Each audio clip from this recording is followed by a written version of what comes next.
Hello and welcome to our latest series of COVID support webinars. Our focus on the webinar here today is to provide you with an update on the recent announcement confirming the move from Plan B to Plan A of the COVID-19 Autumn and Winter Response Plan from the 27th of January. This webinar will provide you with the details on the relaxation of business restrictions, what legal duties remain, and what it means for each business type.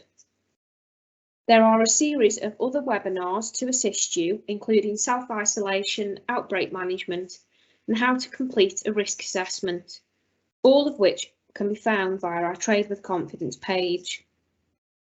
If you wish to submit questions to us after viewing this and any of our other webinars, please contact us on our email address covidbusinesssupport@wolverhampton.gov.uk. and an officer will make contact with you to offer you some support. Now, following the success of the COVID-19 vaccination programme, Government have announced that England has returned to Plan A, and the lifting of Plan B measures means that venues and events will no longer be required by law to use the NHS COVID Pass. However, the COVID Pass can still be used on a voluntary basis as previously was the case in Plan A. You are no longer required to wear a face covering by law, but should consider wearing one in crowded, enclosed spaces where you may come in contact with people you do not normally meet. Infection prevention and control guidance continues to require face coverings to be worn in health and care settings, including primary care and pharmacies. Under Plan A, the government are no longer asking people to work from home and are instead encouraging people to adhere to the working safe guidance, which can be found on the gov.uk website. It is also still a legal requirement for those with COVID-19 to self-isolate for 10 days, with the option to end self-isolation after 5 full days following 2 negative rapid lateral flow tests on day 5 and day 6. Our self-isolation webinar will assist you with further details. Now, what does Plan A mean for me? Priority actions remain in place for all business types, detailing what you should do to help to protect yourself, your staff, and your customers during COVID-19. These main actions are as follows. You should complete a health and safety risk assessment that includes the risks from COVID-19. This remains a legal duty, and when not undertaking this assessment, you should consider the relevant measures set out specifically within the gov.uk guidance relevant to your business sector. You should continue to provide ventilation, making sure that there is an adequate supply of fresh air to indoor spaces where there are people present. You should continue to clean more often, especially to those areas where people touch a lot, using an antiviral cleaning chemical.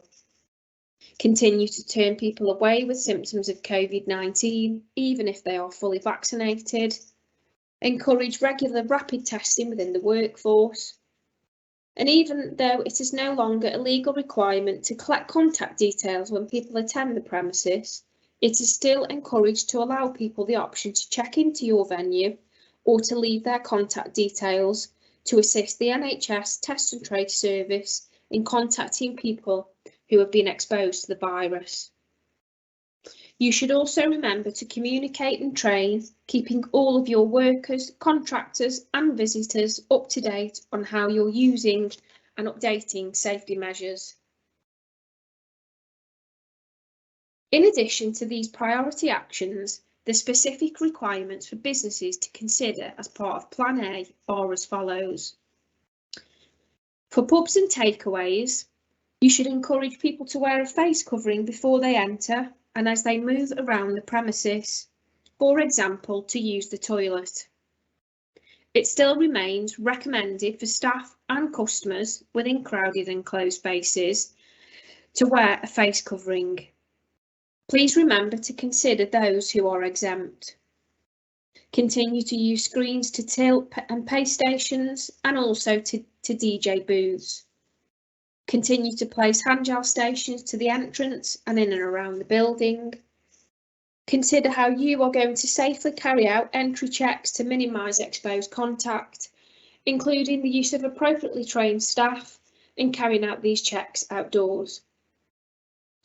Your cleaning procedures should also include focusing on condiments, menus, gaming machines, breakout rooms, in addition to other hand contact points. You should continue to keep teams fixed or use partnering, so each person works with the same persistent group of people. And continue to keep front of house staff separate to your back of house. Where you are already using PPE in your work activity to protect against non-COVID-19 risks, you should continue to do so. Our risk assessment webinar will provide you with further details in relation to this subject.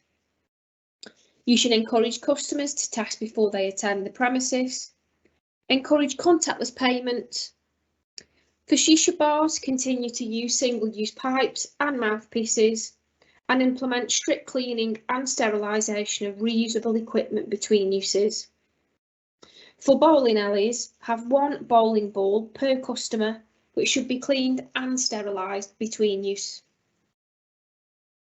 For nightclubs and large events, although venues and events, as mentioned, are no longer required by law to check visitors' NHS COVID pass as a method of entry, it is advised that you continue to use this on a voluntary basis. We will provide you with the relevant gov.uk website details for further information should you wish to do this. For events, we recommend that you incorporate the use of tickets for attendance, where you are strongly advised to obtain details of COVID pass status and encourage testing before people attend the event via the ticket purchasing process. For close contact services, we encourage you to ask your customers to wear a face covering unless they are exempt, and remove only when front of face treatments are taking place or when people wish to remove to have a drink or to eat. Continue with contactless payments. Continue to implement the use of hand gel stations for use at the entrance and in and around the building. Continue to ask clients to attend their appointment alone and to keep the treatment as short as possible. Where there are a number of client stations within the premises, continue to use back-to-back or side-to-side working.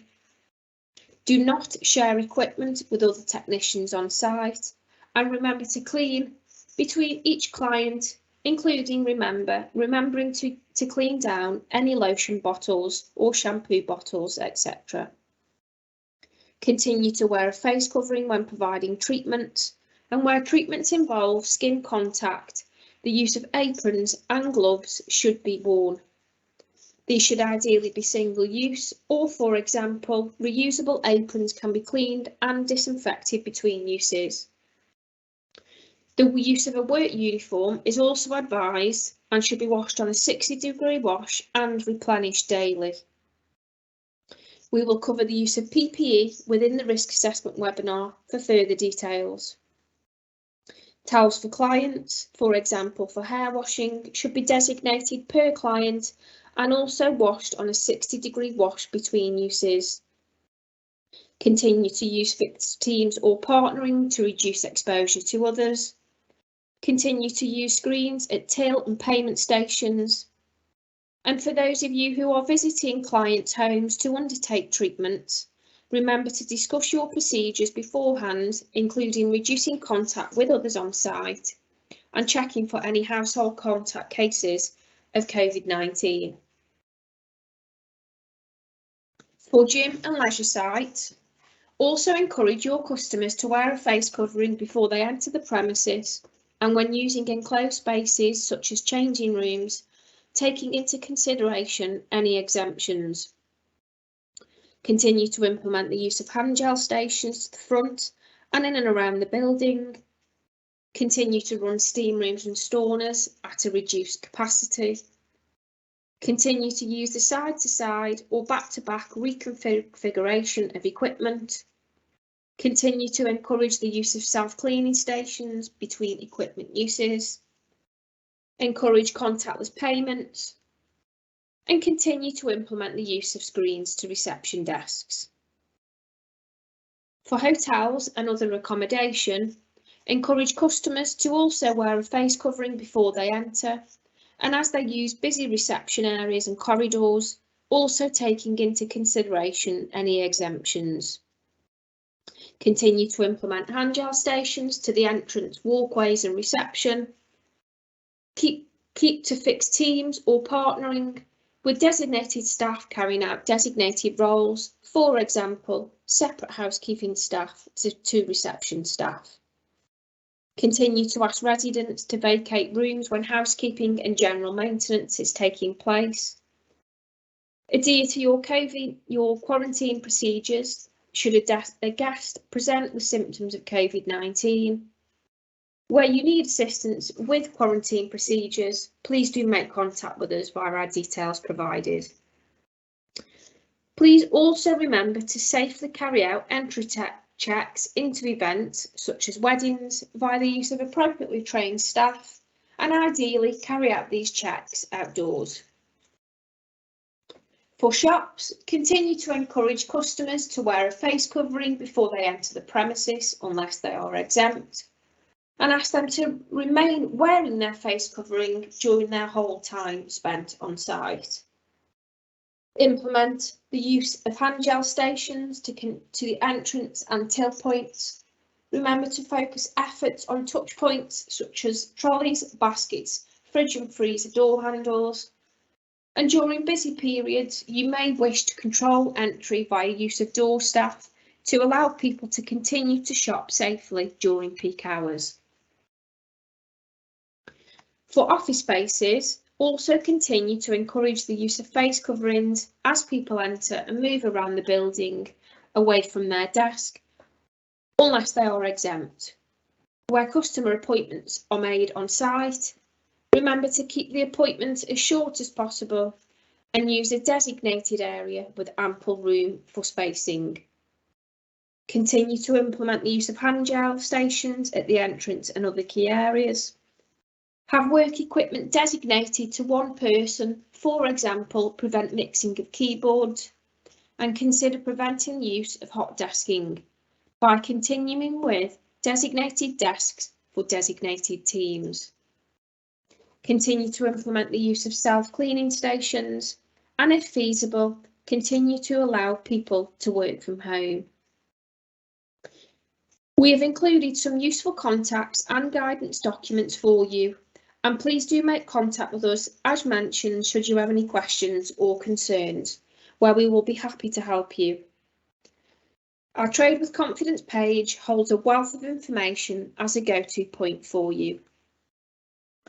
Now, thank you for your time and for listening today.